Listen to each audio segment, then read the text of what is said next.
NHL Stanley Cup playoffs. We have the NBA Finals. I'm your host, Anthony. This is BnA Sports Podcast. This is the bi-weekly series I do that I talk about sports, but today it's heavy NBA. So if you don't like the NBA, I'd turn it off. Man, I suck at intros. Last week I was just like, oh, this week is not that good. This week I'm like, well, if you're not an NBA fan, don't listen. No, I'd listen.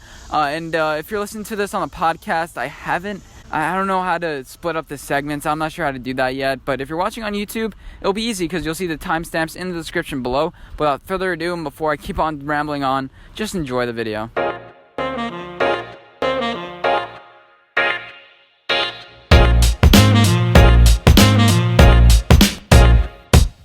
Alright, welcome to my favorite segment. I call this Where Anthony Was Right, Where Anthony Was Wrong. It's a rip-off from Colin Cowherd. If you couldn't tell, a lot of the things I do is pretty much a copy off of him, but he's a good sports commentator, but that doesn't really matter. Let's get into the point. So where I was right. Let's start off where I was right, because I like that. So where I was right, I said the Warriors are not going to play well at home. Like, if you were like, they're playing at home, it's an automatic win. I was like, wait a minute. Their backs were on the line in Game 4, and now their backs are really on the line in Game 6, and you think that they're going to magically go on this run. The Oracle, they've struggled at the Oracle this year. They've had like 4 or 5 games where they got blown out by 20 points. It wasn't the home court advantage that they thought it would be. It should have been, and I'm really disappointed in the Warriors. They lost 2 home games to the Clippers. I don't think they lost to the Rockets. They may have lost a home game to the Rockets. I don't remember, but anyway, the Warriors kind of disappointed at home. You would expect a team like this to play really well at home, but I guess it was Toronto's way of kind of showing their grit, their strength, and how they don't really care. Kind of like, no matter where we're playing, we're going to play the same toughness. We don't forget. We forget every single game, and we're going to pretend like we need to win this game at all costs. And a short memory, short-lived, on to the next game, on to Cincinnati kind of mindset that the Patriots have. That's why I compared them to the Patriots a couple of days ago. And also, where I was right, too, I said I bought into the Blues. I'm like, this team is great. They're gonna have a hot goalie. That's a recipe for the finals. They play the trap. It means they just dump the puck. That's what basically it means. And then they have 1 or 2 lucky goals, and they just bank on their defense. And their defense is really strong. Binnington, if he has a rough game, it's kind of rough for them. But when he's sharp. He's sharp as any goalie. Congratulations to the Blues. I had them in my YouTube playoff bracket going to the finals, and I had them losing to the Lightning, but we don't mention that. I had them going to the finals, so congratulations, Blues, on making it. I'm proud of you guys. And finally, the last thing I was right about, I just want to focus on a couple of them. I'm right about a lot of things, but just kidding. That's my ego talking. But Clint Frazier really doesn't fit on this team. He's in the outfield. A couple weeks ago, he had this little problem. He's just a liability on defense. And so what are you going to play him at DH? But we already have Luke Voigt and Stanton that are going to be changing and rotating at DH. So I think Clint Frazier is a bad piece of this team. I really like him. I think he's really good. But I think he's just the odd man out here. We have to get our priorities straight, and our priorities should be starting pitching. And you got him and Miguel Andujar, and trade him for Scherzer in a package deal. I'm pretty sure the Nationals would want to take that because they definitely need some more depth now that Bryce Harper is gone. I think they need a DH. And they don't need a DH. What do you call it? They need a new right fielder because of Bryce Harper. And I think Clint Frazier can fill that void. And he's not going to be great, but right now he's batting .280, and I think that it'll be a really attractive deal for the Nationals. I also want to mention that I don't want Max Baumgartner. He's a good pitcher. He has struggled a little bit this year. He's a little old, but he's not the ace he used to be, and he has an attitude problem. We don't need that with the Yankees. He has a little mustache thing going on. I don't think he would fit with the Yankees. He's kind of like a southern kind of twang guy. He rides a Ford F-150, and he likes going to the country. I'm not saying no play like that can fit, but the way he treated Max Muncy, I don't want any part of that. And yeah, so I don't want Max Baumgartner on the team. So I'm just stalling now to admit where I was wrong, because I was wrong about the Raptors. Even though I picked them to make it to the NBA Finals, I was wrong. I didn't believe that they had enough depth. I kind of bought into the bandwagon at the start of the NBA Finals. And yeah, I'm really surprised about the Raptors this year. I had them actually losing in the first round in my my NBA bracket in the beginning of the year. But they made some acquisitions. They went for it. They're like the Eagles, the new Rams in NFL. They created a new system. Go all in on 1 year. If you're kind of hovering around, bank on it. Is Anthony Davis going to go to the Celtics? Probably not, because he will be a 1 year rental. But are the Celtics going to take that chance? Probably not, because Kyrie Irving is leaving. But if Kyrie Irving was staying, I think they would have taken that risk. And we're going to start seeing a lot of these moves in the NBA, whether it's the Thunder, whether it's the Rockets now with their GM coming out and saying what he said. Yeah, good job to the Raptors. Congratulations on winning the NBA championship for the first time ever. If you do the odds analysis, they've been in the league since 92, so that's 27 years or 30 teams in the NBA. So, they were due. They were about due every 30 years. A team is expected to win the championship. Not expected, but that's the expected value. But we're not going to get into statistics, because we're going to mention another thing I was wrong about, and it was Daniel Jones. I actually included Daniel Jones in my anti-mock draft in the beginning of the year, well, right before the draft, because I said the Giants would be stupid for taking him. I made an anti-mock draft. That was actually a part of my first episode of BnA Weekly, and yeah, I had him taking at 6, but he's really impressed. He still needs to work on things like experience, which only comes with experience, little things, but he's going to learn under Eli. They're not going to throw him to the Wolves. The team's going to fight for him. I'm going to mention all these points later when I talk about the Giants, but I think the Giants are in a really good position now for a QB competition.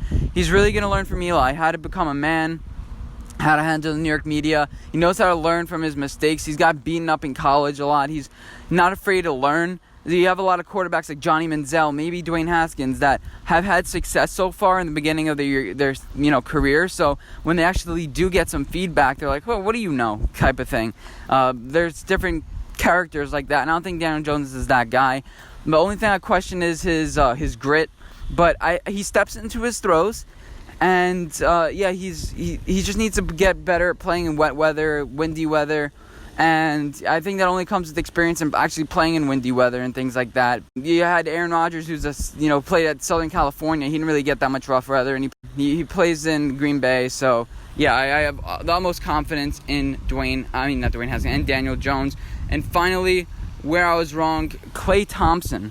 I always said he's in I was right about this. I said he's in this perfect spot with the Warriors. If he doesn't play well, he doesn't really get criticized, because it's Steph Curry and Kevin Durant's team. But when he goes off and scores 37, he gets all the praise. But I was really underrating those 37-point games. He was really clutch, and he has the heart of a warrior, for lack of a better term. I mean, this guy is just, he wants to win at all costs. He doesn't care. He'll put his body on the line. He's not stupid like Kevin Durant, diving for balls when he just sprained his calf. But this guy, it's just so sad.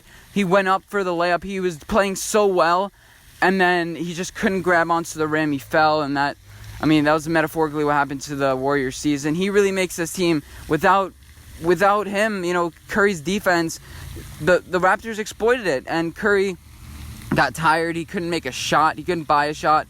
Klay Thompson, he's the most clutch player in the league. I gotta say that. When it's time to play at the end of the game, he wants the ball, and he does deliver, and he knows that. The guy is insane. I can't say enough good words about him, so I won't anymore. And let's move on to the next segment.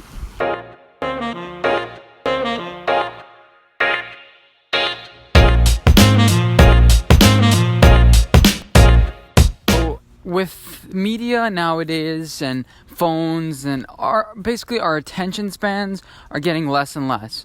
With 5G now coming out, things are pretty much going to be instantaneous. And when a web page loads now for 5 seconds, it feels like an eternity.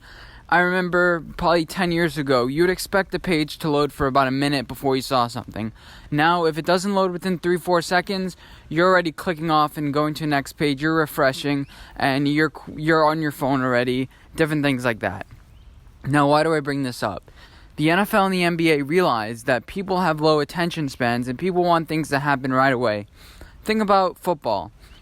A lot of people, they don't like to see commercial breaks. They want the same result over and over again. We have short attention spans, red zone. We have so many options, this, that. So if we're not watching one thing, we know we have a lot of options. So we're thinking about what else we're going to do. Back then, when there was only 5 channels, there weren't that many options, so you had to sit through those commercials. Now, with the NBA and the NFL, what I want to bring up is they want young stars to be successful. Because when a player gets drafted, Kyler Murray, Baker Mayfield, Peyton Manning, Eli Manning, when they first come up into the league, it used to, especially 15 years ago, it used to be a process, and it still kind of is a process to get everything, situated together, to learn. Tom Brady, he says he's better now than ever because it took him a while to master his craft. Now, the NFL doesn't want people to wait 10, 15 years for a player to max his craft. You have coaches now that are fired after 2-3 years without being successful. You go one season 3-13, you're fired. We saw that with Hugh Jackson. We saw that with a lot of other coaches. Chip Kelly, one season you're not successful and you're out. Because people want results. They want to see something. And that's a detriment to the league. But the NFL, they want their stars to play right away. And they want their stars to succeed. Because you look at the draft. It's so interesting. Kyler Murray, all these players. What if it takes them 5 years to succeed? That would be such a dud. Look at the MLB. Why is the MLB not successful? You have all these prospects that are coming up out of high school, college. They're not going to see the field for another 5, 6, 7 years. Aaron Judge made his MLB debut at 25 years old, and now he's taking the league by storm. It's only a few players that actually start playing when they're young. It's the Alex Rodriguez's. It's the very few and far between where you see a player who gets drafted and then plays a year or two later. With the NBA and the NFL, we're starting to see rules that kind of favor the young talent, the young stars. They're becoming less physical. They're becoming more skill-based. So, young studs can start playing at a high level. In football, you used to have, you used to have a big body. You used to be able to have willing force to be able to succeed in this league. You used to have an NFL body. Now with shifting rules that favor, skills, being able to knock the ball out of the quarterback's hand, not being able to hit the quarterback as hard. It's favored a lot of smaller builded players like Khalil Mack, who, they can make a career off of just forcing fumbles and being present. In the NBA, you have the hand check that got eliminated. You have different things like that. Now NBA is about length. But you still can have young stars, and I think this is smart by the NBA and the NFL to realize, hey, we can just make rules for young stars to be successful. We don't want all these old people. Old players are going to keep on playing, and they're going to keep on playing, and they're going to play long and longer than ever because we're going to make them safer. Let's have these young players. Let's have an influx of young players come in and replace those people's jobs. Because in the end, what used to destroy all these NBA and NFL players was, their age. They got old and they didn't have it anymore. Now they do have it. Now it's an even level playing field. It's not about having the smarts. It's about having, being young and athletic and actually having the skill, not being physically dominant. And the more that this happens, I think the more the NFL and the NBA will be successful. And I think this is smart for the long-term solution. Sports like baseball are going to have to keep up. I don't know how the MLB will do this, but you have to have influx of young players coming up. That's why people are flocking to NBA and NFL now, because you can start playing when you're really young. It's not as physically demanding as it used to be, and the MLB, it's not really physically demanding according to other sports too. But you have to wait 6-7 years in order to get your time. A lot of people don't have this amount of patience. Like I mentioned before, people want results right away. You have to love the sport in order to commit to baseball, and that may actually help baseball if you get people that are more committed. But if people can't see a realistic path to the MLB, they're going to start flocking to other sports, and they're going to start loving other sports. Not to mention, baseball is pretty boring to watch as it is. So, that's my opinion about that. And yeah, let's go on to the next segment.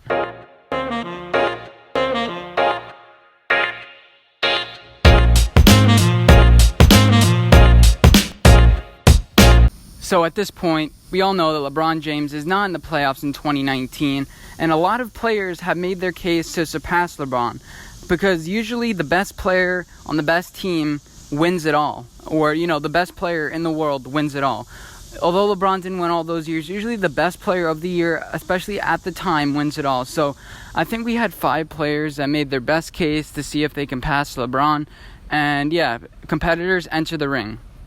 So first of all, we have James Harden. James Harden, who averaged 36 points, won the MVP last year, is probably going to be runner-up this year. What did he do against the Jazz? Pretty good, averaged the same amount pretty much that he did against, everyone else in the regular season. What are some downsides? Well, you don't really give the ball to anybody. You don't really get everyone else involved. Even though you have a lot of talent on your team and Chris Paul, you don't really get everyone involved like you should.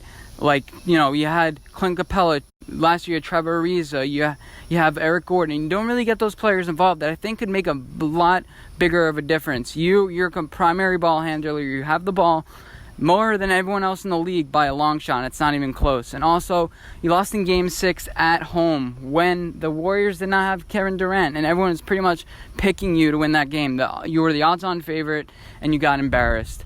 So I don't think James Harden is the best player in the world. Next up, Steph Curry. Steph Curry, he had that 47-point game, the second most points ever in the finals on a losing team.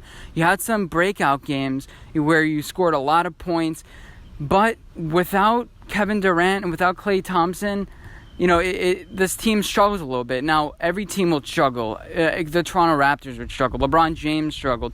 But I find it hard to declare him as the number one player when his game depends on his shot. He's not really a good defender, and if he's not hitting his shots, he's pretty much useless. But I love his confidence, especially in that game where he had 0 points in the first half and then 30-something in the second half. Truly amazing. I believe that was against the Rockets, actually. You beat the Rockets head-to-head. You proved that, hey, we don't need Kevin Durant unless we're facing the Raptors or another really, really elite team. Steph Curry can do it, but he's unselfish, and he's the greatest shooter of all time, but his defense really is not really impressive. Next, we're going to mention the MVP of this year, Giannis Antetokounmpo. I nailed that, didn't I? He was the MVP of this year. He doesn't really have a lot of support. He brought the Milwaukee Bucks, a historically bad franchise, into the conference finals and had a 2-0 lead. But he did get neutralized by the Raptors. Then again, so did the Warriors up until this point. So it's not a huge knock on Giannis, but he needs to develop his ball handling. He's kind of a weak ball handler, and towards the end of the game, I don't really trust him that much. He's not that cold-blooded killer that some other people are. And yeah, I'm really questionable about Giannis. I think he's a pretty good player. He has I love his work ethic. I love his drive. Then again, every one of these players has drive and work ethic, so that's not really going to separate you from everyone else. Next, I want to mention Kevin Durant. He's a walking bucket. He's 7 feet tall. He calls for the ball and just takes a shot. Nobody can block him. Nobody's getting a hand on that ball. He can shoot it from anywhere on the court. His shot rivals Kareem Abdul-Jabbar and the most unstoppable of all time, but he did get injured. And is his play going to remain the same? He would be a really worthy candidate if he didn't get injured, and I think that Kevin Durant, I don't know. I'm really cautious about picking him as the best player in the NBA right now, because is this a career-ending injury? He can't lift a team anymore, can he? I'm not sure. He can average 30 points in his sleep. The Warriors don't absolutely need him, but he can just walk in. He's really unselfish, and he's a team guy. So that's what I got to say about Kevin Durant. And finally, Kawhi Leonard. Is he the best player in the world? Well, let's make a case for him. The 8th most points in the playoffs all time. Already won a defensive MVP. He's won a finals MVP. He hasn't won, I don't think, a regular MVP. Kevin Durant has actually won an MVP too. I forgot to mention that, in 2 finals MVPs. So after this, Kawhi Leonard and Kevin Durant are on the same level. And plus, Kevin Durant is sneaky good defensively because he's so long. But then again, he's injured. But Kawhi Leonard, he's not on the floor a lot. I'm not sure what his injury is doing. I'm not sure how his body is reacting. Can I trust him in a 82 games? Can I trust him on a team that's not good to, play a lot of games and kind of lift the team better than what they are? No, he's going to need 15 to 20 nights off every single year. He's great defensively. He has a monstrously big hand. That's why they call him the Claw. He could shoot. He's one of the most clutch players. He's a cold-blooded killer. He wants the ball in his hands. The only thing I got to say about him is he doesn't blow you away any single game. He can't say, I'm going to take this game over and I'm going to score 45. He can't do that. He's not a volume shooter. He's an efficiency player. He tried to do that one time against Philadelphia and it worked. He shot like 40, but he only got like 45 points, or it was like 35 and he only got 40 points or something like that. He can't put the whole team on his back and carry them. I think he needs a unit of players. Then again, a lot of players need a unit of players. That's basketball. One player can't lift an entire team. Yeah, as much as you want to say that it takes one player to make a championship team, it's not the case. So who's the best player in the world? So now that we have all of that, who is the best player in the NBA? Is it Giannis? Is it Harden? Just kidding, it's not Harden. The criteria that I'm using for this is, if you had to start a franchise now, let's say it was a meteor headed towards Earth or something, and instead of having everybody kind of try to figure out a solution, we're just going to live normal life with basketball, and there's only 2 to 3 finals left. Who would I start my team with? I think that's the best criteria you can possibly use. And it's consistently been LeBron James, but Giannis, I don't think so, because he has a fatal flaw. He's not a really good passer, not a really good distributor of the basketball. His jump shot's a liability, his ball handling. He beats everyone with power. He's really long. But Giannis is a good player. I'm not saying he sucks, but I don't think it's him. Kawhi Leonard, his leadership, he reminds me a lot of Michael Jordan. Everyone is trying to be like Mike, be like Kawhi or Leonard. I don't know what it would be. It would be like cool with Kawhi or living like Leonard. I don't know. That living like Leonard kind of rings, but the Kawhi Leonard is probably the best two-way player in the league right now. People thought it was Paul George. He was top 3 in MVP voting, and he would have been top 3 in MVP voting if he didn't kind of fall off a cliff at the end of the season. Yeah, so right now I still think it's LeBron James. His explosiveness has gone down. He did average 28 and 8 last season. He is not over just yet. He's still a good distributor. He can teach. He has all the assets. And I think he's still the best player in the league. He had the 28 points. I think that was top 5 in the league. I don't think it registered because he didn't play the minimum amount of games. But, he's still good. He was 20 and 14 before he got injured, even though he was like 28 and 27, I think, overall for the season with the Lakers. They were dealing with a lot of injuries, and I think you're going to see this year that the Lakers are going to really show out this year. Kawhi Leonard, he is a great player. He is an amazing player. But he has to take 20 to 30 games off a year. And that doesn't scream best player to me. I know LeBron James does take off defensively. He takes plays off a lot. And Kawhi Leonard is a better player defensively. I would just build my team around LeBron James. It's between LeBron James and Kawhi Leonard, in my opinion. I don't think Kevin Durant is the best player in the league because he physically can't play right now. I don't know what he's going to look like coming back from injury. But if this was said 2 weeks ago, 3 weeks ago, actually no, before Kevin Durant's injury, so 2 months ago, I think Kevin Durant would be the best player. But moving forward, if I wanted to start my team, I wouldn't want to surround it with a guy who gets injured like Kawhi Leonard, who you're not sure who's going to play or not, even though the team is rallying around him. But, Kevin Durant, yeah, that injury, I don't know. He now has an injury history. LeBron James, it was just that one groin. He is an anomaly. He doesn't get injured. He's a definition of consistency. He knows when to pick his spots. He doesn't need to be a brilliant defender in order to be effective, and that just shows how good he is. So that's who I think LeBron James is still the best player. Steph Curry is, he just relies on his shot too much. He is as far as ball skills, him and Kyrie Irving and Derrick Rose, those are the top guys. But as far as if I was starting a team around a guy, Steph Curry needs a lot of players. If you're building the U.S. Olympic team, LeBron James is still your captain. He's the best leader, and he commands the floor. Some people question his fourth quarter abilities, but that's not me. I think he just makes the best basketball play, and like Kawhi Leonard did. But so I think LeBron James is still the best player in the league. Let me know what you guys think. Who is the best player? Is it Giannis? Is it somebody I didn't mention? Is it Jeremy Lin? I wonder why the Raptors are benching Jeremy Lin. I want to see him play. Bring back Lin's sanity. I don't know. I'm kind of pissed off about that. Is Zion Williamson the best player in the league, even though he hasn't played a single minute? I'm trying to think. Damian Lillard, is he the guy? I think you can make a case for him too. You can make a case for a lot of players as the best player in the league. Jokic.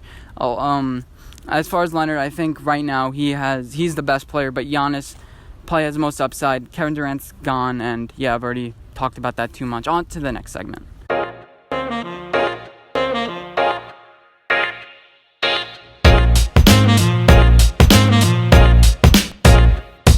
So, now that the NBA season is over, it's now time to think about who can win it next year. So this is Best Value Bets. This is a series where I blindly go into the betting process where I list my favorites for next year, and then we actually look at the numbers and I tell you what my best value bets are, and I give them a rating. And I'll tell you which teams are in my bubble, which teams are not in my bubble. And this year is actually pretty exciting because honestly, last year's was we knew Golden State would go to the NBA Finals, but we're also the Rockets may be able to beat them. Maybe the Lakers, we weren't sure, but we were pretty sure that the Golden State Warriors would make it. And the Eastern Conference was a little bit easier, but there were 4 teams, or the Celtics, the Bucks, maybe the Raptors, and the 76ers. Those were the teams that were going to make it. But yeah, so I'm going to start with Eastern Conference Finals, and the standings are very similar to last year. So I'm not going to have the Raptors at number 1 because I'm anticipating Kawhi leaving.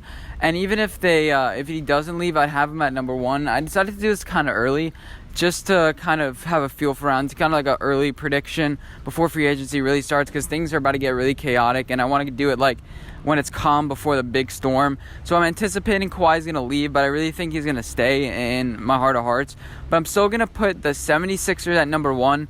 They're still going to maintain either Jimmy Butler or Tobias Harris because they're going to realize they just stick now, get more money, get the longer-term extension because they looked at what happened with KD. I think they're going to figure out the situation with Ben Simmons and Joel Embiid and their coach Brett Brown. I think that they should fire him, but I'm not sure who they should hire. I think he's a good for now. They kind of fought for him towards the end of the playoffs, but I think the 76ers should be the favorites headed out. They now have a lot of playoff experience. I don't really trust Joel Embiid's health, so I think I would get rid of him. I would trade him, and if they can get some assets, I wonder why Anthony Davis doesn't want to play for the 76ers. I think that would have been a great thing, but I think the 76ers are number 1. They should be the favorites in the Eastern Conference. Next, I actually have the Bucks. I mean, they played really well last year. They did have a 2-0 lead against the Raptors going in, and the Raptors ended up winning the NBA Finals. So I think no matter who won that series would have won the NBA Finals most likely because the Milwaukee Bucks have really good length. Chris Middleton's not really good number 2, but you still have Eric Bledsoe on that team. I think that Giannis is only going to improve in the offseason, though his mindset is just always improving, which I love. He's not complacent. He's not you know what, I'm good enough. He's always looking to improve, and that's what kind of worries me about Ben Simmons and the 76ers, but I still think the 76ers should be favorites, and I would only have a slight little gap between these two teams. I think they're almost co-favorites. And then next I have the Celtics. Even though they're losing Kyrie Irving, they have a chance to get Anthony Davis, but I'm not sure they will. They probably won't. They might try to do the Raptors way of winning, but I don't think Anthony Davis would fit on this team, and I don't think he would want to play on this team at all. But the Celtics would give the most interesting package. But I still think, with Brad Stevens as coach, the Celtics did take the Cavaliers to a Game 7, and these players are only getting older, and they're only getting more experience. Gordon Hayward and Al Horford are getting pretty old now, but you still have young players that are coming up that you drafted a couple years ago. Jaylen Brown, he's only going to get better. They have some questions about their development, but I still think that the Celtics should be a third favorite. Next, I have the Raptors. They still have all these players, and Nick Nurse knows how to deal with new players coming in. He's kind of like Brad Stevens. He got to start in the G League, meaning that every single game you have different players. So Danny Green, there's not going to be your number 1 star, which is why I'm cautiously optimistic about this team. But Trevor, just name all of them. Siakam, you have enough experience. Danny Green, all these guys have won a championship already. They're not going to be great, but if they can target a potential free agent, if they can maintain Kawhi, they're going to be a top favorite. And this is where my bubble ends for the NBA Finals. Number 5, I have the Pacers. Victor Oladipo returns, and the Pacers did play pretty well. They did get swept by the Celtics earlier, but I mean that was by no means a sweep. Every game was within 5 5 points. Like, you go on a run any of those games, and it could have easily been a sweep the other way. And yeah, so the Pacers are still going to be good, which well coached. I don't know. It's just every single year it seems like they're good. You thought they were going to fall off a cliff when they lost George Hill and Paul George. But yeah, so this team is going to be good. I don't think they can make the NBA Finals, but if they make a move, nobody's talking about them in free agency, which is kind of confusing. This team is kind of going unnoticed. I wonder why nobody wants to play. I guess like Indiana's kind of in the middle of nowhere. A lot of players want to, go their own places. But if I'm a player like I'm looking at this team. When I was making this list, I was like, wait a minute, nobody's talking about Indiana to go to a place. I mean, Kyrie Irving wants to play for the Nets, who actually have next on this list. I mean, you have D'Angelo Russell on this team, and you're going to have Kyrie Irving. I don't think they're going to get Anthony Davis. So, yeah, those are the two kind of picks. You have a first-round draft pick now. You cleared some cap. And, yeah, you're ready for Kyrie Irving. I just don't think... I think Kyrie Irving's a good player. I think he's going to fit with this team better than the Celtics. I just don't think that they're going to be good enough to make it to the NBA Finals. Because who's their number 3? I don't even know anybody on this team. I could be completely just dumb and ignorant, but they did beat the 76ers, and I think 2 games in that series. So obviously they have some good players. They kind of fight together well. I think they have a really good 3-point shooter. I forget his name, but he won the 3-point competition. So a mix between that, if Kyrie Irving can learn how to dish it out to him, I think the Nets are going to be a good team, but I think they're just outside my NBA Finals bubble. Next, I have the Hawks, because they're going to have Trae Young. They have 2 first-round picks this year. They're going to be developing a little bit. They're going to be a little bit interesting this year. They're going to be pretty interesting, but the Hawks are still a pretty bad team. I like their management. I like the way... Well, they kind of fell off a cliff over the past couple of years, but they did lose a lot of players. I think they're going to slowly rebuild. The Hawks, at this point, I'm just listing teams. They're not too particularly good, but I just wanted to stress this, that these teams are not that good. After the Nets, there's a huge drop-off, because then you also have the Magic, who did win a game against the Raptors, the NBA Finals champions, but Aaron Gordon, I'm looking down this list, they didn't have the history of maintaining stars, so I don't really trust this team's history. Never made the finals, don't have a history of winning. So, yeah, they'll probably make the playoffs again, maybe, but I don't know. Next, I would have the Hornets. Still have Kemba Walker. They're trying to attract a free agent. Kemba Walker's probably going to sign with them again. He said, I'll take less. He just loves the Hornets. I guess he just loves the management for some reason, and there's something to be said about that. I don't think he's just chasing the money, because obviously he wants to take less. He wants to be known as the player that sticks with the team. And I'll make a video about this in a couple of days or a couple of weeks. Like, how a lot of players are just sticking with their team, and I kind of like that. You have some, like LeBron is kind of an anomaly, like leaving and moving. Him and Kyrie Irving are kind of anomalies. Everyone pretty much stays. There's not a lot of big free agent deals that go on. It's a lot of players usually stay. Paul George stayed, those type of things. And the NBA may have to look at that in the future, but anyway, so that's why I have them there. Next, I have the Knicks. I have the Knicks here because we don't really have that a lot of players. We're probably maybe going to get kind of a B free agent. Oh my god, I just can't believe those words came out of my mouth. Like, maybe we'll get a guy. It's just that how things have developed is actually crazy. And yeah, so we have the number 3 overall pick. We'll have RJ Barrett, really young, and youth doesn't win in this league. Experience does. We're going to have no experience. Even if we do get KD, he's not going to play. But I think the future is bright for them, because even if we get KD, we're going to suck, and we're going to get 2 first-round picks next year. So the future is looking bright for the Knicks, just not next year. They're a losing franchise. Worst team in the league last year, and all of a sudden, we're going to get 1 player or 2 players, and all of a sudden we're top favorites. No, I'm not buying it. The Knicks betting line was like plus 1,600 a couple weeks ago. Whoever bet that was a complete idiot. And next, I'm going to have the Pistons. Andre Drummond, good player, but Blake Griffin, can't really trust his health. He kind of had a revitalization of his career. Kind of had to switch up his style of play from being that guy from like Dunk City or Lob City in the Clippers. Now he's a little bit more of a distributor, but don't really trust the Pistons. Barely snuck into the playoffs this year. Blake Griffin, he's perennially injured. And yeah, so I don't trust the Pistons. And then obviously the Cavaliers, Bulls, Wizards. Yeah, John Wall contract is kind of disturbing. Bradley Beal might think of leaving next year. He may be traded at the trade deadline. So the Wizards are going to be pretty awful next year. Now let's go on to the Western Conference. I have the Lakers at number 1. And that's because they're going to get Anthony Davis. We're going to have experience, depth, and next year is going to be the year to go. LeBron has had a lot of rest. You're probably going to keep Kuzma on the perimeter. He'll get you 20 a game. And yeah, I think this team is going to be really successful. I had them, they were my favorites coming out of the the West next year. And next I have the Clippers, because they're probably gonna get Kawhi Leonard. Let's be honest, they're probably gonna get him. He's bought a house in Los Angeles. He's wants to play in Los Angeles. It's just his demeanor. It kind of seems like he's saying they a lot. I looked at the interview. He was saying like I wanted to win for the city. The way his mannerisms seemed like he was gonna leave. It didn't seem like it was his city. It seemed like it was their city, not his city. It may be because he wasn't raised there, but it may be because he's leaving. Next, I actually have the Rockets. Even though Chris Paul's getting old, I think that this team is going to make some big moves. They're going to make some big moves because they're getting a little desperate. And, the Warriors are going to be weak next year. I have them actually at number 4 because they're going to have nobody. I mean, Steph Curry.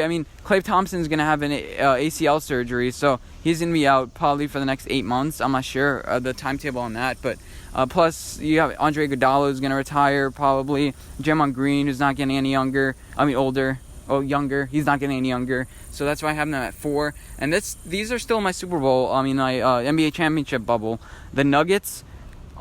They're only getting older. They're only getting more experience. Last year they had a Game 7 against Portland that they should have won, and they would have faced the Warriors. I wish they would have did, because they would have gotten a little bit more experience against the Warriors. Maybe took a game or two because of their home court advantage, and that would have given them a lot of confidence, but they didn't. And speaking about Portland, next I actually do have Portland. Damian Lillard, Seth Curry. They made it to the Western Conference Finals, so every single year they're good. I always count them out. I always have them at like an 8 seed, 9 seed, like barely outside the playoffs, but they end up being good every single year. That just shows like how good they are. It's the same thing when, like I mentioned, in the Eastern Conference, the Pacers, just like, I don't know how they're good, but they're good every single year. I could see them actually making the finals if things happen the right way, if things fall in the right place. I could see it happening. I have the Spurs, and they just have Greg Popovich. They should win every year. Kind of development this year. Whoever Greg Popovich is coaching, you're going to have a good team. They lost Kawhi and Danny Green, and you saw development by a lot of their players, and that's why I'm kind of confident in the Spurs. And they might attract a free agent or two. You never know. And then finally, outside the Super Bowl bubble, I keep going with the Super Bowl bubble, but the NBA Finals bubble. I have the Jazz, Rudy Gobert. You have who's the guy? Kyle Korver. You have great what's his name, going into his 3rd year. Mitchell. He's going to his 3rd year. This team is really good. They had a little bit of a rough patch against Rockets. Not too confident about their performance against the Rockets, but they're only getting experience. I think that they fight for each other from a small town. I like the Jazz this year. They're kind of like a 5-6 seed, but their defense is really, really good, really underrated. And if you can make it to the playoffs, you show the Raptors length and size wins in this league. And if they can play together as a unit, it's proven that can win. You get a bunch of players that score 25. You don't need a player that scores 50 like LeBron James, and you're good. I have the Mavericks. They have Kristaps Porzingis, KP3. I never really liked that name, the Unicorn. I think this team is a couple years away. They're not quite there yet. They're just pretty young. Even though Doncic is pretty young, he plays like he's old. He plays like a really experienced player, kind of like Jokic does. They just really remind me of each other, just a little bit small. He's just a little bit smaller than Jokic. But this team is going to be good, but they're not quite good enough for the finals. The Suns, a couple of years away, DeAndre Ayton and Booker. I thought they'd play really well last year. It's just the Suns' management is just not good, and I don't trust them. Their coaching, everything like that. I learned not to trust them. But ahead of them, I have the Kings. The Kings, De'Aaron Fox is really... They have something going there. They definitely have something going there, and I like it. I like it a lot, the way that they play together. They played some tight games against the Warriors this year. I think they went 1-2 with an average margin. When they lost, they only lost by 5 points. So, the Kings are really good. They fight for each other. And so they have a lot of camaraderie, and then the rest of the teams are not worth noting. Besides maybe the Pelicans, who are going to have a lot of young players. They have Lonzo Ball, but I still think they're a few years away. But I think this team actually does have a bright future. Them and the Mavericks are going to be the future of the Western Conference, I think. And then the Timberwolves, Karl-Anthony Towns, is kind of sad what happened with his career. He had so much upside, and just looking at the list. There's only 8. But there are 8 teams that I think can make it out. Last year, there were only 2 or maybe 3 teams max that I thought. So 8 teams. This is going to be pretty interesting. It'll be interesting how the NBA develops next year. And let's see the odds for these teams. Okay, now let's look at the values. What does the Vegas odds have? Now, I found the website the website I usually use.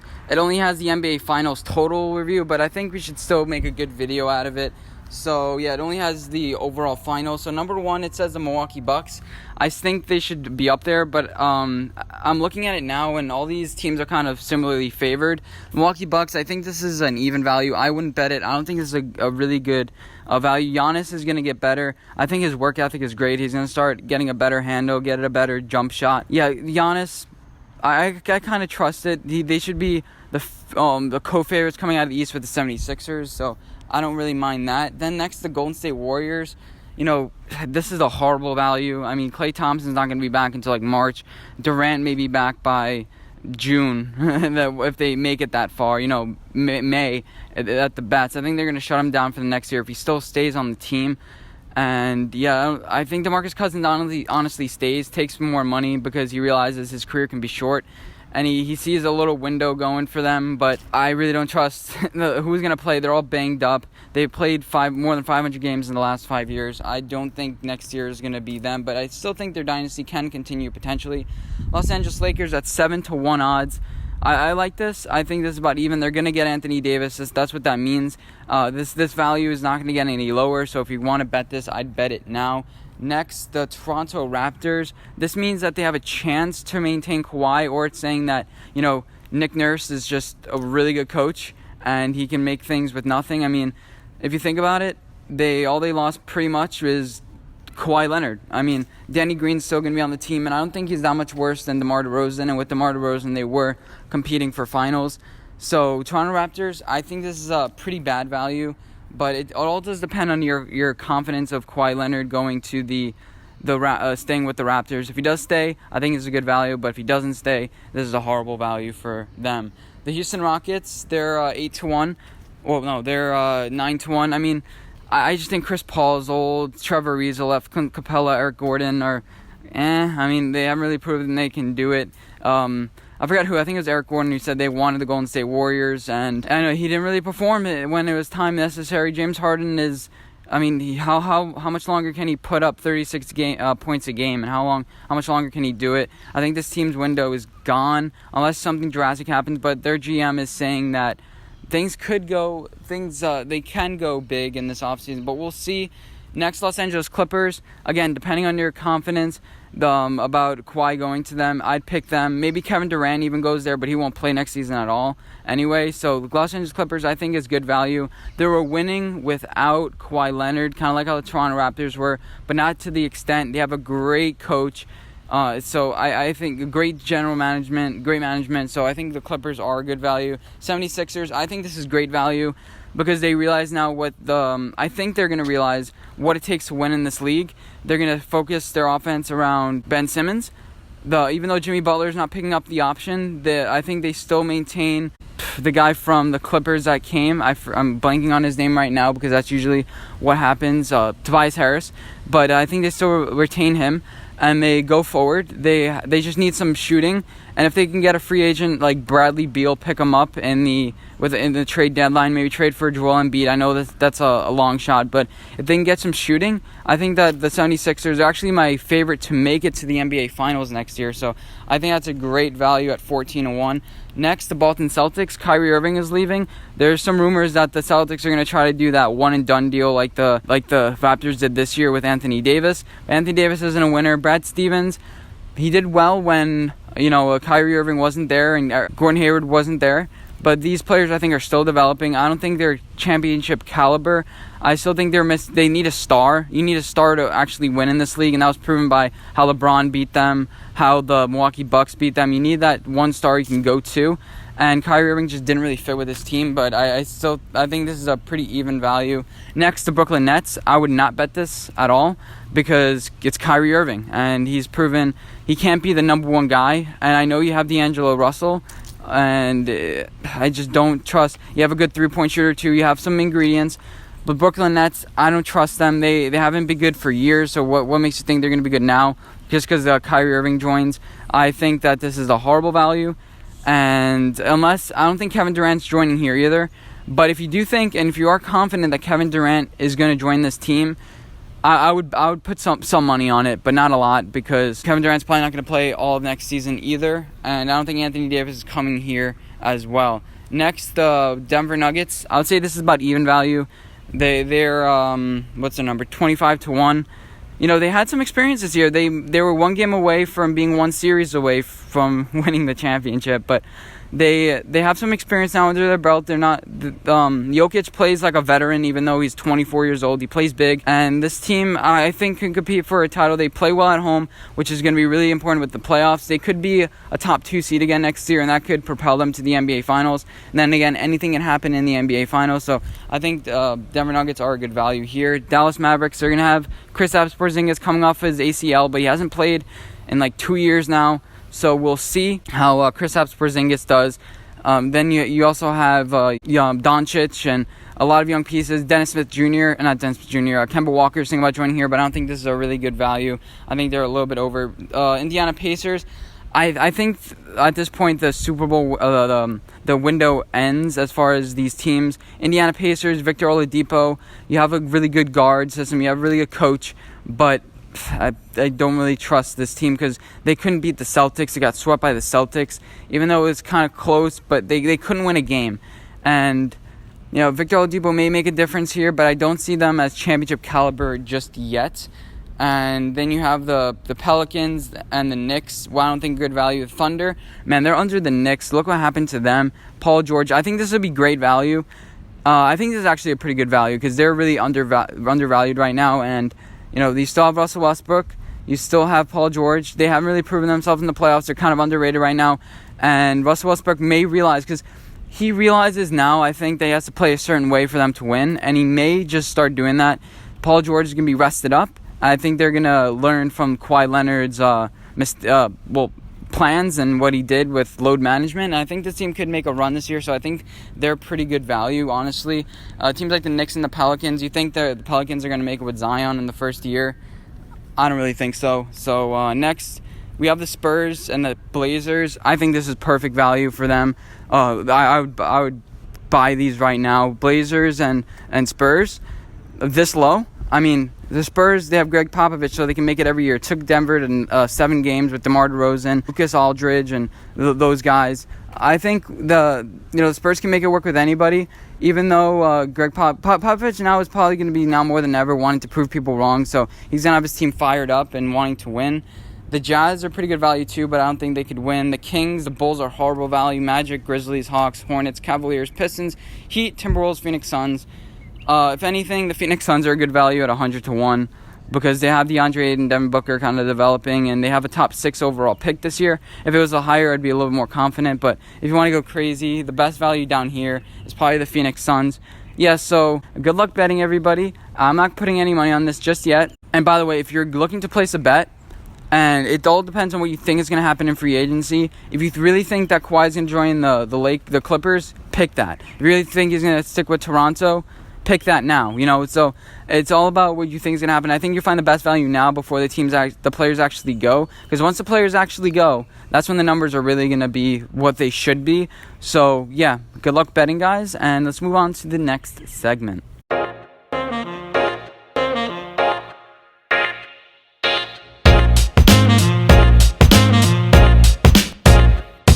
As you may know, a couple weeks ago, and actually I think this week, I don't really know when I upload videos, but I did my MLB expansion concepts. I said the new rules that I would like, how to make MLB great again, and then finally I gave you some team concepts. But I realized I didn't really have any team ideas myself. I didn't really have any concepts, and I like doing those. So yeah, we're gonna do that now. Along with we're gonna react to an old prediction from 11 years ago about how the MLB would look today, and let's just see how it did. Because I think I skimmed through real quick, and I think it's really interesting. I didn't read the whole thing, so a lot of what you're gonna see is my genuine real-time experience. So that should be fun. So this was posted July 4th, 2008.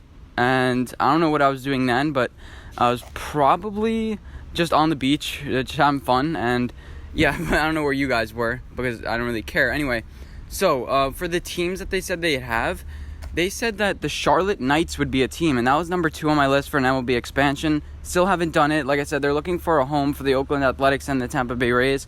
Those are their priorities now, but eventually I think they want to expand to 32 teams. That's what Rob Manfred has vocally said. and the rest of these teams are normal. I think the Washington Nationals were a team back then. And they, look at this, they said that there would be the Miami Marlins. I think that this was obvious that it was going to happen, but they did predict it. The Florida Marlins changed to the Miami Marlins. And yeah, let's just keep on reading through it. Okay, MLB changed their logo in 2019. We'll see. We'll see if they do it. I don't think they will. So this prediction is wrong for now. I don't think they will end up changing their logo. I don't know what they change it to be. Maybe like a Photoshop thing of Mike Trout. Because like how the NBA has a picture of Bill Russell, and the NFL, well, they don't have any player in the logo, but kind of like how that is. Maybe the MLB changes their logo, but I don't think they have that in their plans. Yeah, the All-Star Game no longer determines the World Series winner in 2016. Okay, that's scarily accurate. Yeah, I don't know how that guy did that, but I think that was like a year or two apart.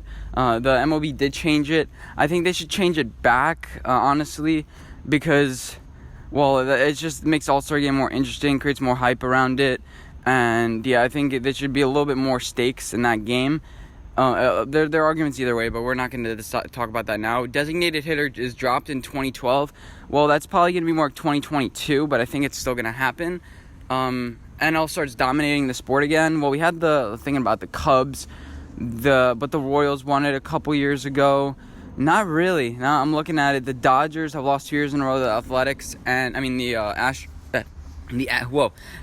Dodgers have lost 2 out of the last 2 World Series to the Red Sox and the Astros. So that's not really that accurate.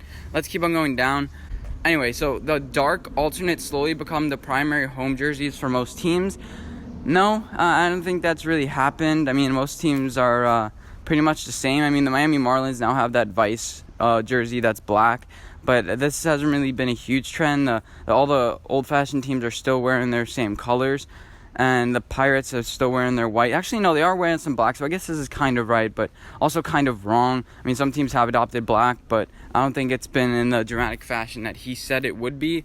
And some teams went back to pullovers or the 2-button format. No, what do they think this is, the 1920s?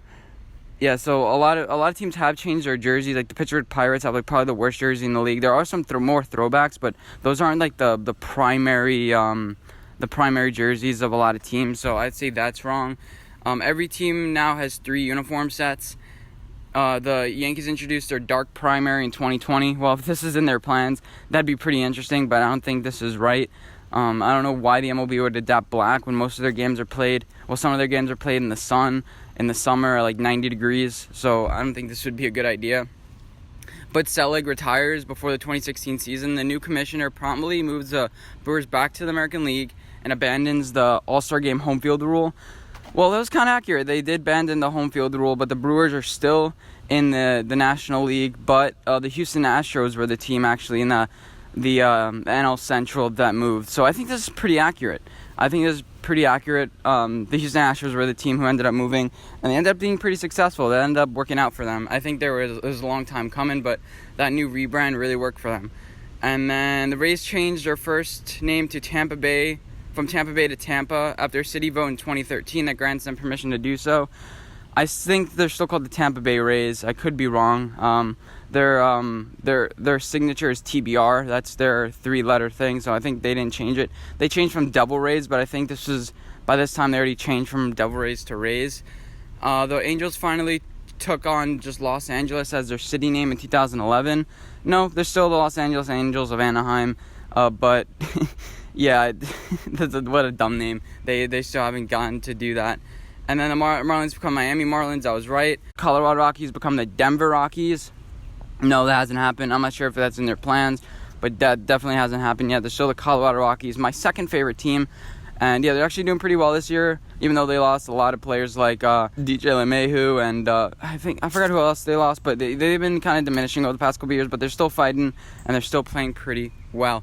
The expansion team is the Charlotte Knights, not the Portland, not in Portland. The Portland team would be the Beavers. Charlotte Hornets would be a new franchise in 2020.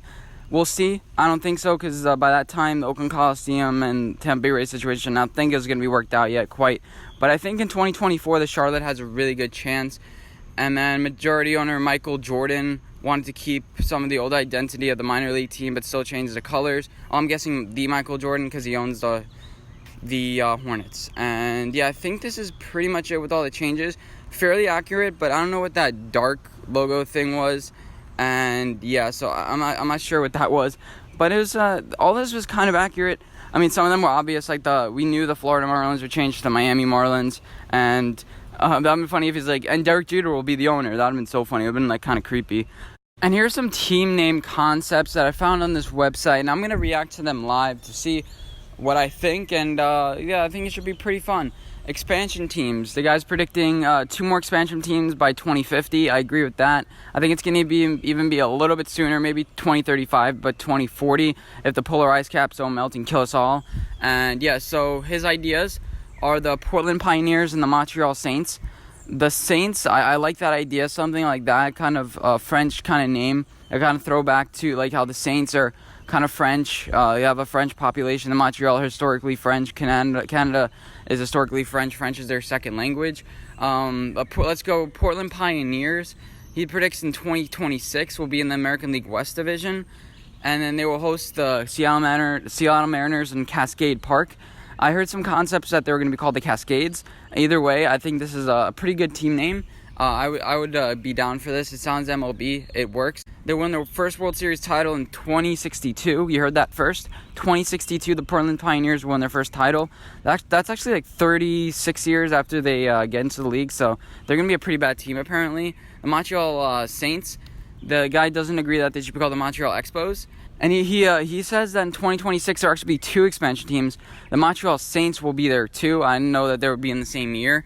But I don't know why the guy had said by 2050. The guy could have just said by 2026. I mean, I don't know. The Montreal Saints will be in the National League East Division during the opener of the franchise. They will host the Washington Nationals at Labatt Park, which I guess is going to be the guy who sponsors the team.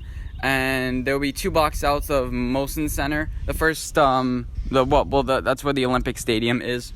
So they're predicting everything. This is way too into detail. And then they will play 6 games against the Toronto Blue Jays every year. And yeah, they won their first World Series title in 2034. A little bit more optimism for the new Montreal team. New name, new swagger by sweeping the Detroit Tigers. They'll have their first World Series championship 65 after the team was first in franchises. Who knows? And yeah, so relocations and renames. So they predict the Toronto Blue Jays, Tampa Bay Rays, Oakland Athletics, Chicago White Sox will move to a different city, while the Cleveland Indians, Atlanta Braves, and San Francisco Giants will be renamed. I kind of agree about the San Francisco Giants. They renamed their park too. But let's just see what he thinks. New York Mets to Brooklyn. The Islanders moved to Brooklyn too, but I've been to Brooklyn, and there isn't a whole lot of space, especially Brooklyn's growing a lot. They just rebuilt Citi Field in 2008, so they're going to pull a Texas Rangers or something. They will replace Citi Financial Field after looking at New Jersey, Buffalo, and Orlando. I think Orlando and Buffalo could be good sites, but Buffalo, I don't think anybody show up to those games. They'll be called Jackie Robinson Memorial Stadium. I kind of like that name. The Mets will play their first home game against Pittsburgh Pirates, winning the game. Oh my God, this guy is too in-depth. Winning the game 7-4. However, in 2030, they will simply be called the Brooklyn Mets. They won their first World Series under the new banner over the New York Yankees in 2035. Man, this guy is too much into depth. Tampa Bay Rays move to Charlotte. This is the possibility if things couldn't work out, but I love the Tampa Bay Rays kind of vibe. They're playing well now, and I think it's in the perfect spot where whenever the Yankees or the Red Sox come down, you have all those old fans that show up to games. If they really can't work out, that would suck.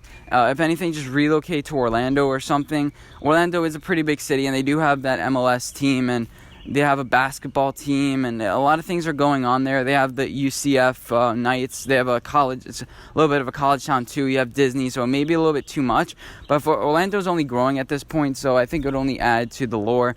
And Orlando could be called they can have some Disney-esque name. They can be called the Princesses or something, and it would be great. But I don't think that this is a possibility, really. They predict that they will be called just the Charlotte Rays. I think they'll have to change their name entirely.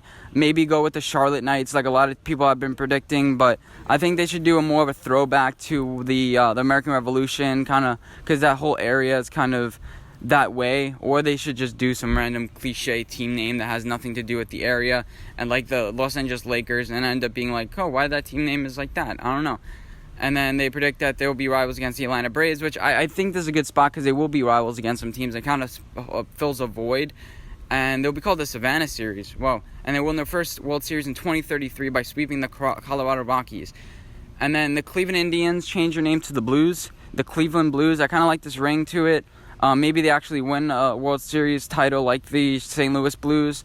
And Indians is kind of an insensitive name. I think they should change their name. I think it will happen eventually. And the Houston Astros, they changed their name to the Astronauts. Houston Astronauts. I mean, I just like the Astros, the AstroTurf. I don't think they're going to change their name. They said they changed their name, the Houston Colts. They used to be the Houston Colts. And, yeah, I don't like that name. They said that the Astros can just be their nickname and the Astronauts will be their actual full name. I get it because it's like Houston Rockets kind of have that whole NASA thing going on there. And another concept, the Atlanta Braves to the Atlanta Oaks.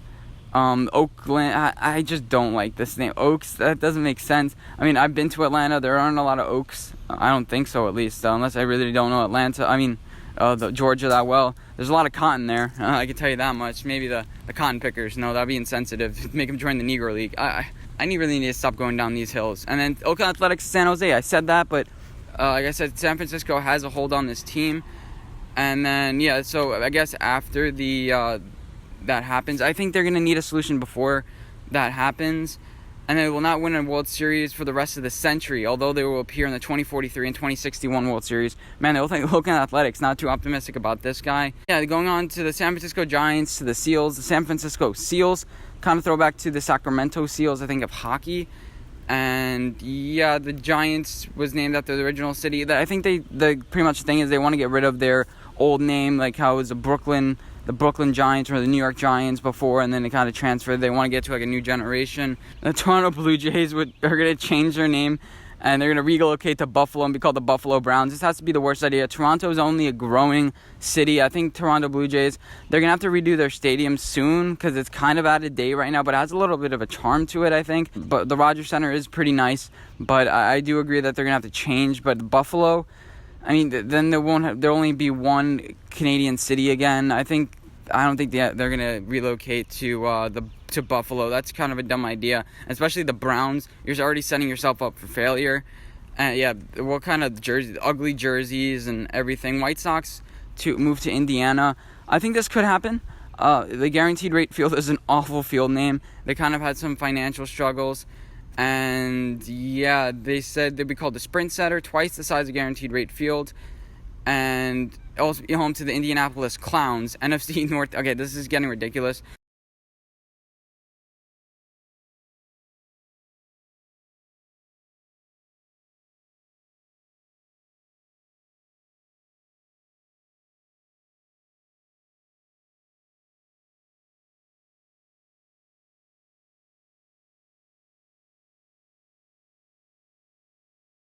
Okay, now I found another Reddit thread that has team names that could possibly happen. So let's just scroll through these and see if there's any ones that are interesting.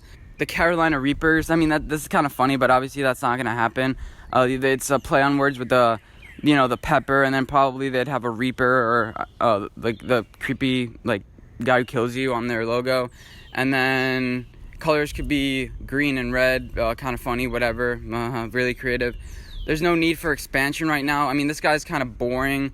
Kind of like what I was. I'm like, MLB needs to fix their attendance. Adding another expansion team will help. But I think it would help because it would create it would create more intensity and more rivalries, especially if you lower the amount of games. It'd make those games matter more and make teams fight. And this guy's copying exactly what I said. It's 2015 and world is dirt. The A's announced after exhausting all avenues and revenue, they try to build a ballpark in Oakland, but they are relocating to Pluto. I'm not ruling this out. I mean, our space travel will be pretty good by then, and it would probably be pretty cheap to play on Pluto. And plus, they would be probably really good because there's probably low gravity on Pluto. And I keep on saying words that start with a P. So let's move on to the next one. This guy is saying, he did say that baseball is going through a very rough time and the MLB needs as many franchises. How to fix the issues? I'm not sure baseball is fundamentally a slow-paced game, blah, blah, blah. So he made the argument for me. Thank you. I think coming back on the number of games could help, since 81 home dates can be hard to fill up. I mean, this dude just did it for me. I didn't need to do it myself. I love you. What's his username? Queen City Swarm. I love you. Pace of play can largely, whatever that word is. These guys use some big words sometimes. When players ask for time, that's a good idea. Pace of play. Mexico City is 10 times more of a pipe dream than Raleigh. I 100% agree.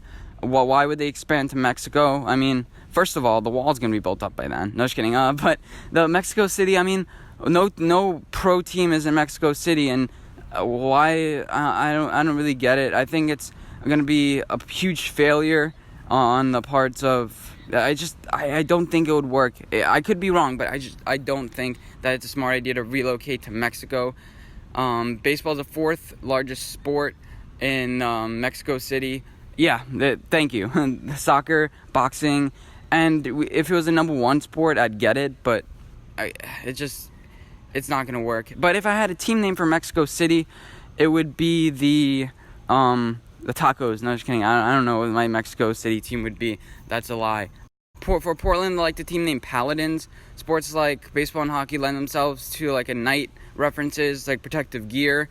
But Portland Paladins has the alliteration qualities, and Paladin could be a very friendly name, like Pals could be a nickname for them. The word Montreal actually means Mount Royal, and throughout the city's minor league existence, the team usually uses Royals, but Kansas City has it, so maybe use the Kansas City Monarchs as a throwback to the Negro League. Come on, why would you do that? It's kind of insensitive. Why would you throw back to the Negro League? If that wasn't a proud time for MLB baseball.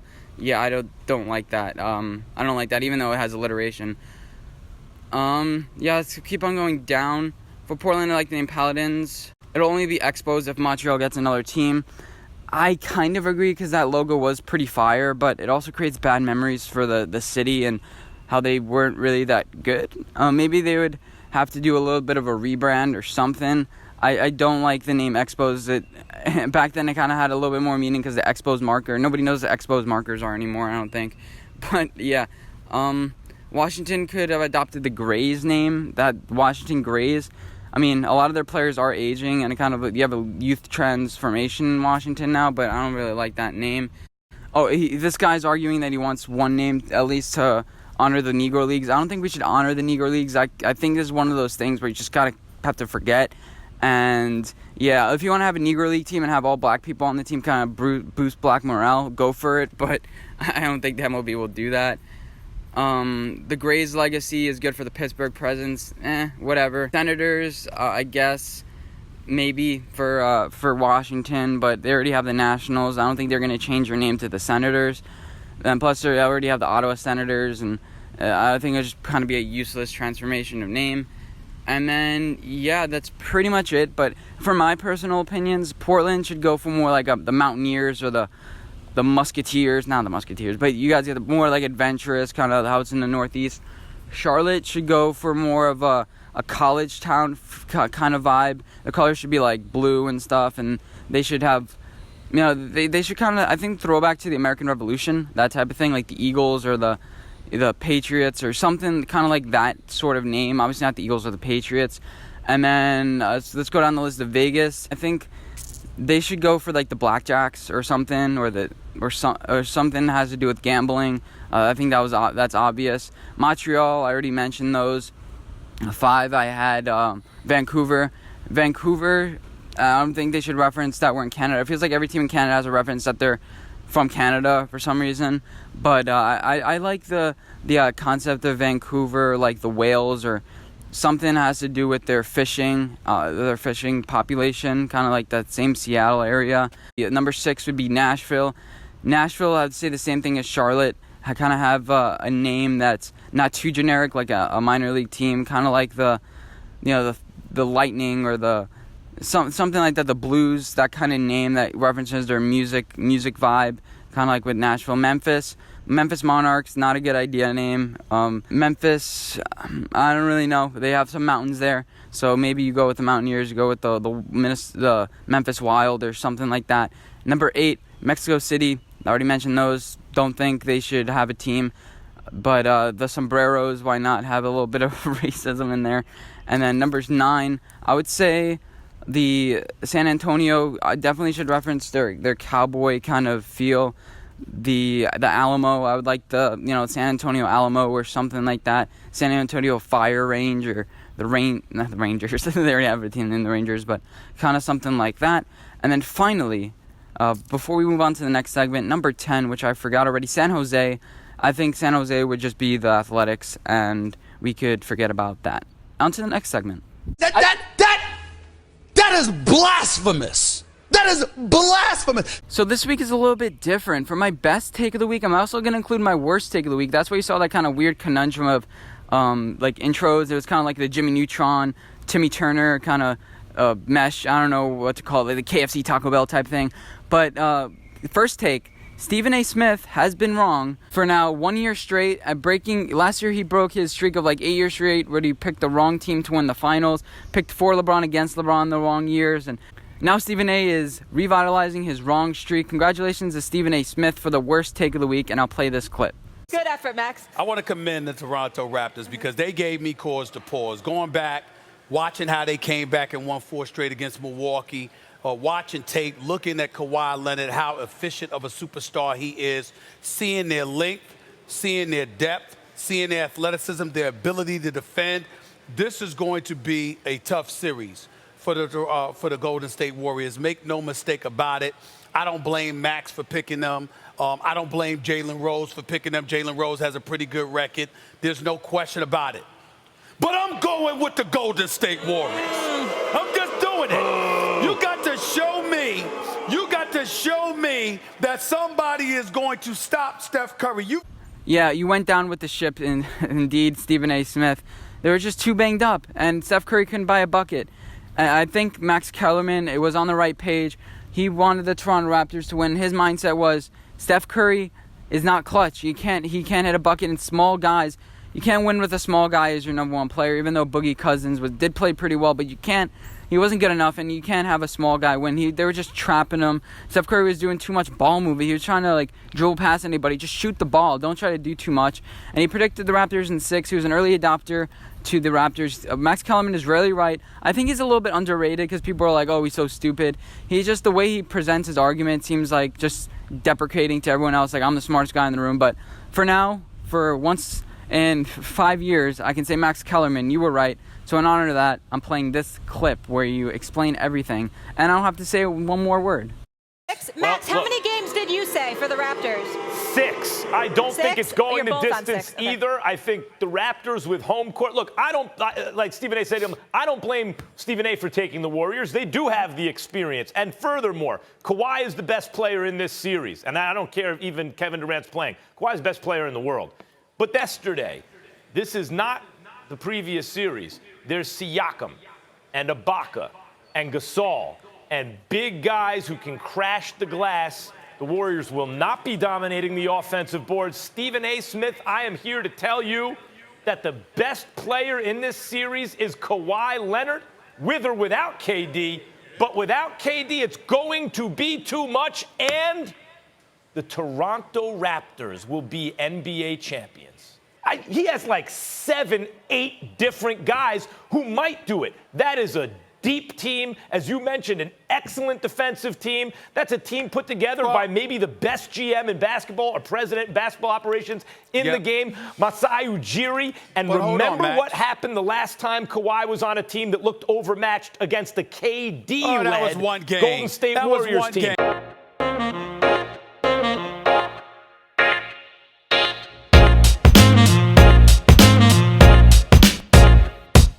So when I make my NFL predictions, I look for some guarantees.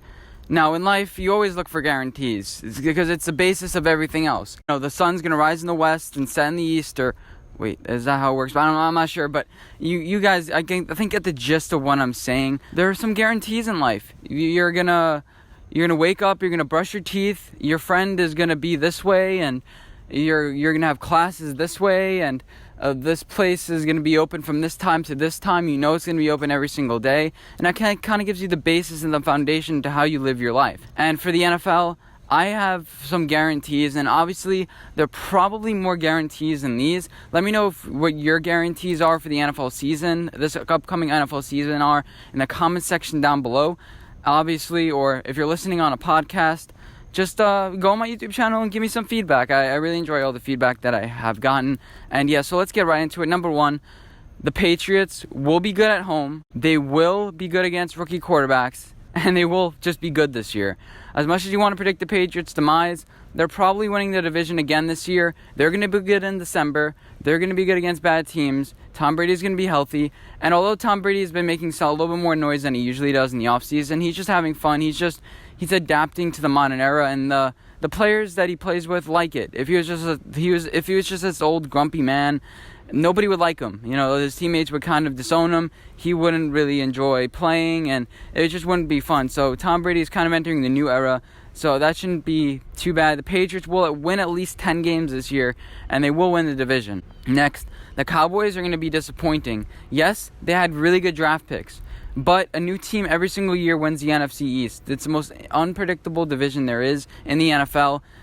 Last year, people thought the Eagles were a lock, and all of a sudden, towards the end, you know, the Dallas Cowboys came, and you know, in the beginning of the season, you're like, oh no, the Redskins can win this division, and then people were like, oh, the Giants, well, no, they still suck, but the Cowboys will disappoint this year. Whenever the expectations are the highest, they go the lowest. They will fall this year, even though they have Dak Prescott, DeMarcus Lawrence, Jalen Smith, Leighton Vander Esch, Sean Lee. Something will go wrong, whether it's due to drugs like Randy Gregory, or whether it's due to injuries like maybe to Ezekiel Elliott. I don't want to call anything, but something will happen wrong to the Dallas Cowboys this year, and they will be mediocre. My next guarantee is the teams that will play really well at home. There's only a list of 5. There's the Eagles, the Saints, the Chiefs, the Patriots, and maybe the Seahawks. These teams are going to play well at home because experience, crowd noise, just the way it falls down for them, whether it's the weather. They're going to play well at home. They play well at home every single year, so they're going to win at least 6 home games this year, as well as the Denver Broncos. Forgot to mention them.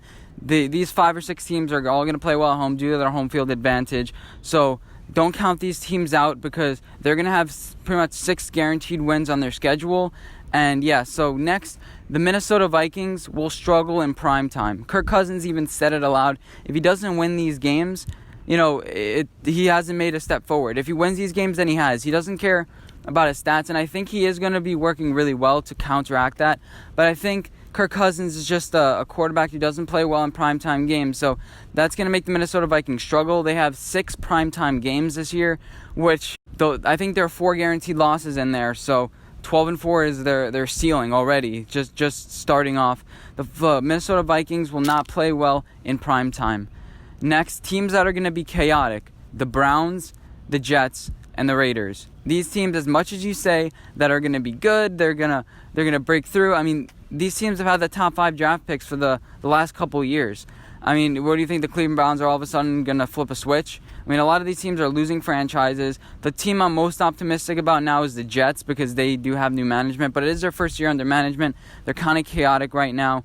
The Oakland Raiders are going to be on Hard Knocks. Baker Mayfield. Now, there's some things that are coming out that, you know, they don't like what Baker Mayfield is saying about their teammates and different things like that. So, not even the Cleveland Browns are on Baker Mayfield's side. Things are getting chaotic, and there's even new management. So you would think that they would have this nipped in the bud. You don't hear anything about the Giants anymore. You don't hear anything about the Steelers, the Seahawks anymore, because they figured out their situation. They're a little bit quiet now. They're grinding teams. These teams are not about chaos, and the Giants were about chaos a couple years ago, but they realized we're a storied franchise. We don't do that here, and that's just the way it's going to work. My 6th guarantee is that Le'Veon Bell and Saquon Barkley are both going to have 100-plus targets or receptions and going to have 1,500-plus running yards. They're going to have a huge toll on their body. So if you're looking for fantasy points, I would have those 2 players on my fantasy team. These guys are going to be workhorses this year. And if I'm looking at fantasy, I'm using that. But if I'm looking at wins, I wouldn't really look at these 2 teams. They're going to be some workhorses. The NFL is gradually switching to 2 teams, 2 running backs per team. to carry up the load of the number one guy, because we see what has happened to guys like Todd Gurley and Leonard Fournette. So I wouldn't really trust running backs really trust running backs to win games, because these guys are injury prone, and there's always those one or two guys that get injured every single year that you don't expect. So definitely for fantasy, look at the workload, but definitely look at this guy can get injured. My final guarantee is that there's going to be at least one worst to first and one first to worst team. So there's going to be one team that really does really well, and you're not expecting it, and they were worse last year, and all of a sudden things play right, kind of like the Redskins that one year. It's just how did they win that division? Because everyone else gets injured, and there's some fortune. And there's going to be a team that was on the top last year that will fall. Now, my most likely candidates in each one, my most likely candidate from go to worst to first is the Jacksonville Jaguars. They were worst last year, but I think that they could go from worst to first.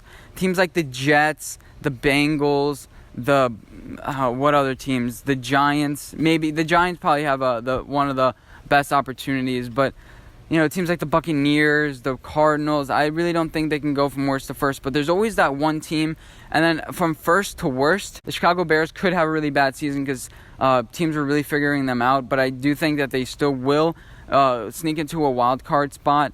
The Saints should be good again this year. The Eagles should be good again this year, and so. Again, not a lot of candidates to go from first to worst, but the most likely in my realm, if any team can completely come crashing down, it'll probably be the Houston Texans, because they won the division last year, and they just have had a lot of injuries.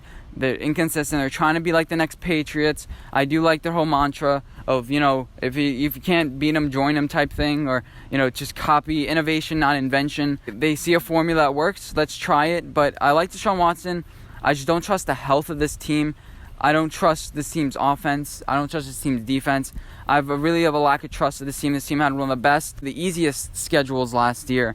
And so that's my candidate from go to first to worst. Let me know what you guys think. What are your guarantees in the NFL season? And let's move on to the next segment.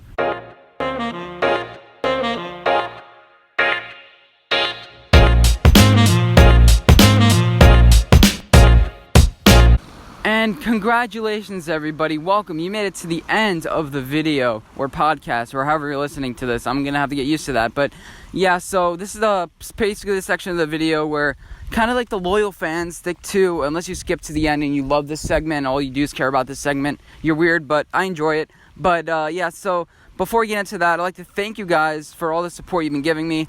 It's kind of been stagnant over the past month or so, but I don't really care. I really enjoy doing it. It's my favorite thing. So if you do enjoy, make sure to send it to your friends. And if you don't enjoy it, don't tell your friends about it, because it'll probably spread the negativity, and I don't know what I'm talking about. Anyway, so this is the section of the video where I guess the length of the video. So I'm going to guess 124:23. I think it's going to be a little longer than normal, because as I'm recording this, I realized that I have a lot of long segments that I did, plus best value bets usually takes a big chunk out of it. But so the next thing I want to move on to, it's not the end of the video, we're still talking sports, is the Madden cover in 2020. Patrick Mahomes, is he going to have a curse? Is it going to be the curse of Madden 2020? That's my question of the week. Or the bye week. I really need to improve on this. But the question of the week is Patrick Mahomes going to struggle next year? And I think that he's going to have a decent year. If I had to guess his exact stats, we're going to get into that more later. But he's going to have around 4,800 yards. I don't think he'll quite eclipse 5,000, because I think Andy Reid is a little bit more conservative. They realize they have a championship to win. They're a little less desperate this year. They have fewer targets. I think they focus on their run game a little bit more. Even though they don't have Kareem Hunt, they focus on their run game. Focus on the bread and butter stuff.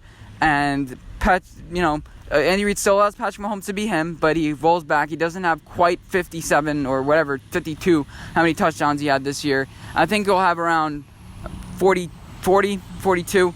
And they have a pretty tough schedule this year. They have to play the Broncos, Chargers, and Raiders in that division. Those teams aren't easy to play. And they have a pretty rough schedule, but I think they will get it done. They'll be around 11-5 this year. Last year, Antonio Brown didn't really have a Madden curse, but that kind of did fall apart in Pittsburgh, how he didn't play the 16th game. His stats were great, but so unless the way you look at it, you can look at it like, oh, Antonio Brown's the liberation. He's free. He can do whatever he wants now. He beat the NFL system. He beat the Steelers, that kind of thing, kind of like how Kawhi beat the Spurs. Now that I'm thinking about it, that's very similar. I haven't made that comparison. Anyway, so, well, they're both really different characters. But, yeah, the Madden curse has been broken over the past couple years. I think Tom Brady was the one to break it, I think in 2018, but I don't think they won the Super Bowl that year. Anyway, I'm kind of rambling at this point, so let me know if you think that Patrick Mahomes is going to struggle this year. Kind of some early signs with Tyreek Hill, Kareem Hunt getting suspended, but it's kind of looking on the up and up. You have some offensive lineman signings. Frank Clark is there. Kind of got rid of the old baggage, new defense. We got a new defensive coordinator in Steve Spagnuolo. They're primed for a Super Bowl run this year.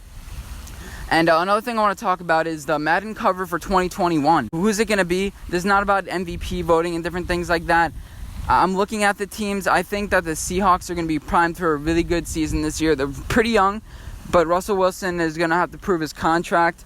The Rams, I think, are going to be... up for being taken down as the division champs. They're the hunted now. Todd Gurley's a little bit injured, so I don't think he's going to be on the cover. As far as other running backs, I can see Saquon Barkley, even though I'm a Giants fan that's kind of biased. I can see him because he's primed to have a big year. But Daniel Jones might be the starter, and he's going to be feed the ball to Saquon Barkley a lot. Also, Russell Wilson, that's why I mentioned the Seahawks. He might be on the cover. Kind of the first Seahawks since Richard Sherman to do it. And yeah, so I think he's a prime contender for it. Also, we haven't seen Ben Roethlisberger on the cover. He's old, so I'm not sure if they want to put his face on the cover. That's going to be a major question. Are you going to want to put an old man's face on that cover? You're going to have to put a lot of touch-up makeup on him, unless they do like a simulation. I'm not sure how they take a picture. I think they take a picture and they reuse it. But anyway, yeah, I mean, Tom Brady's already been on it. You got to spread the wealth. I mean, all these old quarterbacks. Drew Brees has already been on it. Aaron Rodgers. Maybe Eli Manning. No, but... let me know who you guys think is going to be on the cover of Madden 2021. As far as rookies, I'm thinking about it. Maybe Kyler Murray, but he's not really primed to have a good year because it's the first year in the system. If they win 10 games, he's probably going to be on the cover. Baker Mayfield, maybe.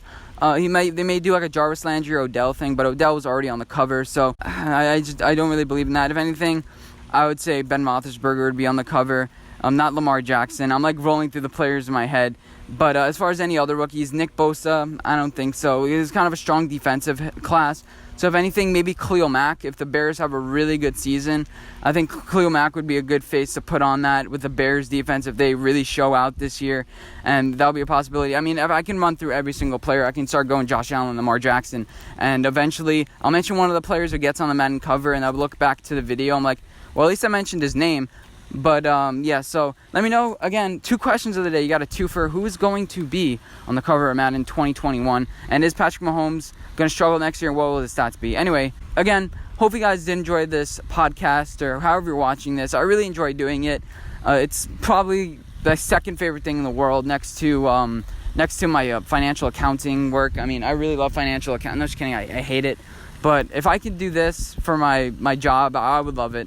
Anyway, hope you guys did enjoy this video. Make sure to listen in 2 weeks to my next episode of BnA Weekly. Make sure to subscribe to my YouTube channel, subscribe to my podcast. See you in the next one. Bye, guys.